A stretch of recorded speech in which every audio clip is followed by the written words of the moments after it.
चलो शुरू करें। हाँ जी, आपका नाम बता रहे? मेरा नाम राम नारायण कुररिया, मैं अखिल भारतीय किसान सभा का मध्य प्रदेश का राज्य अध्यक्ष हूँ। हाँ जी। और ये आप ना जरा हमारे जो कृषि जो अपने किसान भाई हैं उनको अभी तक इस कानून के बारे में जो पता नहीं है डिटेल में, आप जरा इनको डिटेल में समझाइए। ये जो किसानों का जो आंदोलन चल रहा है जिसमें 500 से ज़्यादा किसान संगठन हैं, इनका मुख्य मांग ये है कि केंद्र सरकार के द्वारा इस देश का किसान, इस देश का खेत और हमारे देश की आज़ादी को बर्बाद करने के लिए अडानी अंबानी के पक्ष में केंद्र सरकार ये तीनों काले कानून लेकर के आई है। कानून जो पहला बिंदु जो है जिसको ये कहते हैं कृषि उपज व्यापार वाणिज्य अधिनियम 2020, इस कानून का आशय ये है कि हमारे देश के अंदर जो मंडी व्यवस्था थी, मंडी व्यवस्था को चौपट करने के लिए सरकार सरकारी मंडियों के समानांतर प्राइवेट मंडियों को खाद्यान्न खरीदने की इजाजत दे रही है। मंडी कानून में सरकार ने संशोधन कर दिया। ये जो कानून बना है, इस कानून में कहीं पे भी ये प्रावधान नहीं है कि किसानों के समर्थन मूल्य पे खरीदने की कहीं किसी तरह की गारंटी नहीं है। और इसका आशय हुआ कि अडानी अंबानी जैसे जो व्यापारी और औद्योगिक घराने जो हैं, ये मनमानी दरों पे किसानों की फसलों को खरीदेंगे, सस्ती दरों पे खरीदेंगे, अपनी गोदामों के अंदर जाम करेंगे और उसके बाद जब किसानों के घरों से फसलें खत्म हो जाएंगी, उसके बाद बाजार में मनचाही कीमतों पर इसको बेचेंगे। दूसरा कानून जो है, जिस कानून का इनने नाम दिया है मूल्यों का आश्वासन कृषि सेवा सशक्तिकरण संरक्षण, इस कानून का आशय ये है कि हमारे देश के अंदर जो किसान हैं और किसानों का देसी और विदेशी जो कंपनियां हैं, अडानी अंबानी, किर्लोस्कर, टाटा, बिड़ला, डालमिया, चरतराम, भरतराम, किर्लोस्कर जैसे जो देसी और विदेशी कंपनियां जो हैं, ये विदेशी देसी कंपनियां किसानों के साथ 10 साल का अनुबंध करेंगी और अनुबंध होने के बाद कंपनी तय करेंगी कि हमारे खेत में कौन सा बीज बोया जाएगा।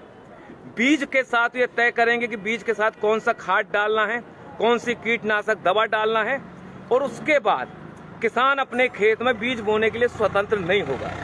दूसरा खतरा जो इस कानून में है, वो खतरा ये है कि किसानों का कंपनियों के साथ जो अनुबंध होगा मूल्य के सवाल को लेकर के, अगर बाजार में अनुबंध से ज्यादा अगर कीमत है, उसका लाभ किसानों को नहीं मिलेगा। अगर अनुबंध के आधार पर बाजार में कीमत अगर गिर गई तो कंपनी गिरी हुई कीमत पे किसानों का भुगतान करेगी। अगर मान लो किसान अपने खेतों में जो फसल पैदा किया, कभी प्राकृतिक आपदा आ गई, ओला पड़ गया, पाला पड़ गया, कभी अति वर्षा हो गई, अगर फसल में कोई आंशिक क्षति गुणवत्ता के सवाल पे कंपनी हमारे माल को रिजेक्ट कर सकती है, खरीदने के लिए कंपनी बाध्य नहीं होगी। इसमें सबसे खतरनाक पहलू जो है, पहलू ये है कि अगर हमारा कंपनी हमारा अनाज नहीं खरीद रही है, रिजेक्ट कर रही है, अगर किसान दोबारा उस अनाज को दूसरों को अगर बेचना चाहे तो इस कानून में प्रावधान है कि आप इस समझौते का उल्लंघन करके दूसरे को आप नहीं बेच सकते हैं। इस कानून में सबसे खतरनाक पहलू जो है कि ये न्यायालयीन प्रक्रिया से बाहर कर दिया गया है। एसडीएम कलेक्टर जो है इसका निराकरण करेगा, केंद्र सरकार का प्रतिनिधि निराकरण करेगा।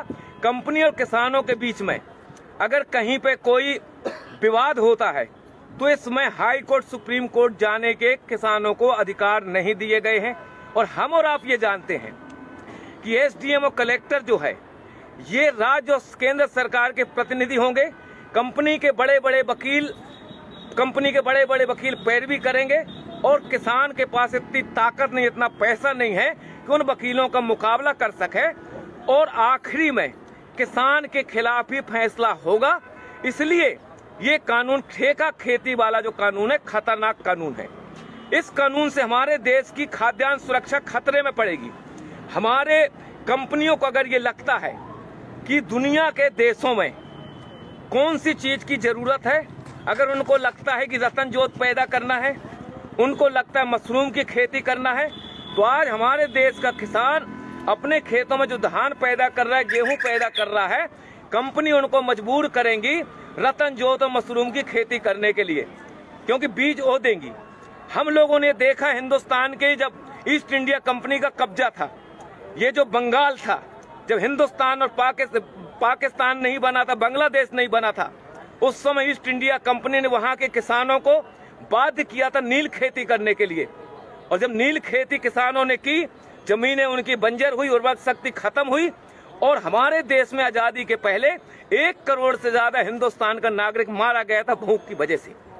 तीसरा कानून जो है, तीसरा कानून का नाम यह है कि अति आवश्यक वस्तु अधिनियम 2020 संशोधन कर दिया। इस कभी तक हमारे देश का जो कानून था, उस कानून में प्रावधान ये था कि हमारे देश का व्यापारी, हमारे देश का औद्योगिक घराना एक सीमा से ज्यादा अपनी दुकानों के अंदर किसी भी वस्तु को अधिक समय तक जाम नहीं कर सकता था। इसमें कानून बना हुआ था। अब सरकार ने फैसला किया है, हिंदुस्तान के खेत में जो हम पैदा करते हैं, गेहूं, चना, अलसी, मसूर, बटरी, दलहन, तिलहन, शक्कर और सब्जी और फल, इनको आवश्यक वस्तु अधिनियम की परिधि से बाहर कर दिया गया है। व्यापारियों को खुली इजाजत दे दी गई है, जितना चाहो आप खरीद लो, खरीदने के बाद अपनी गोदामों में ताला डाल दो, बाजार के अंदर संकट पैदा कर दो, बाजार के अंदर हाहाकार मच जाए, रोटी के लिए जनता तरसने लगेगी। उसके बाद ये मनचाही कीमतों पे गोदाम के माल को बाहर निकालेंगे और मनचाही कीमतों पे हमारे देश के अंदर जमाखोरी, मुनाफाखोरी बढ़ेगी। इसलिए ये कानून हिंदुस्तान के किसानों के भर पक्ष में नहीं है, ये कानून इस देश की जनता के पक्ष में भी नहीं है। जनता के पक्ष में इस हिसाब से नहीं है कि खेत का अनुबंध कंपनी के साथ होगा, हमारे खेतों में जो पैदावारी होगी वो गोदामों के अंदर चली जाएगी। उसके बाद हमारे देश का जो पूंजीपति है, अगर उसको लगता है कि दुनिया के अंदर फलानी चीज की जरूरत है, तो हिंदुस्तान की जनता को देने की बजाय मुनाफा के लालच में दुनिया के दूसरे देशों के अंदर निर्यात करेगा। हिंदुस्तान के अंदर आने वाले समय में खाद्यान्न संकट पैदा होगा। ये इस कानून की वजह से हिंदुस्तान की जो आबादी है, 40% लोग जो राशन की दुकानों से 2 रुपया 5 रुपया किलो का जो अनाज लेते हैं, जब सरकार खरीदी नहीं करेगी, सार्वजनिक राशन प्रणाली की दुकानें बंद हो जाएंगी, FCI की गोदामें बंद हो जाएंगी, वेयर हाउस बंद हो जाएंगे। और ये जो कानून है, ये कानून हिंदुस्तान की सरकार ने अडानी अंबानी जैसे जो पूंजीपति हैं, अमेरिका जैसे जो साम्राज्यवाद है, उनके दबाव में आकर के हिंदुस्तान की खेती, हिंदुस्तान के किसानों को बर्बाद करने के लिए ये काला कानून लेकर के आई है। हिंदुस्तान का किसान 22 दिन से आज दिल्ली के 5 जो बॉर्डर हैं, इन बॉर्डरों में कफन बांध के किसान यहाँ बैठा है कि मोदी सरकार इन कानूनों को वापस ले। जब तक ये कानून वापस नहीं होंगे, हिंदुस्तान का किसान अपनी इस आंदोलन को आगे बढ़ाता रहेगा। हमारी सिर्फ यही मांग है, सरकार ये कह रही है कि हम संशोधन करने के लिए तैयार हैं। हमको और आपको मालूम है कि हमारे देश के अंदर संविधान बनने के बाद कितने संशोधन नहीं हो गए।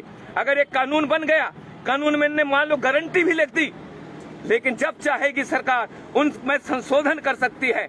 इसलिए सिर्फ एक ही रास्ता है, हिंदुस्तान के किसानों को मौत से अगर बचाना है, देश की आजादी को अगर बचाना है, तो जो काले कानून है, ये काले कानून वापस होना चाहिए। इस सवाल को लेकर के हम लड़ रहे हैं। और आखिरी हम किसान संगठनों की तरफ से विश्वास दिलाना चाहते हैं, वो बहादुर 30 किसान जिन्होंने अपनी शहादत दी है, वो भी किसी के बाप है, वो भी किसी के पति हैं, किसी के भाई हैं, किसी के सुहाग हैं। ये मोदी सरकार, ये नरेंद्र मोदी की सरकार 30 किसानों की शहादत के नाम पर एक शब्द बोलने के लिए तैयार नहीं है। ऐसी सरकार को हिंदुस्तान की सत्ता में रहने का कोई हक नहीं है। हम किसान भाइयों से गुजारिश करना चाहते हैं, ईंट का जवाब पत्थर से दो, किसान को बचाओ, देश को बचाओ, यही हमारे आंदोलन का मकसद है। जय जवान जय किसान।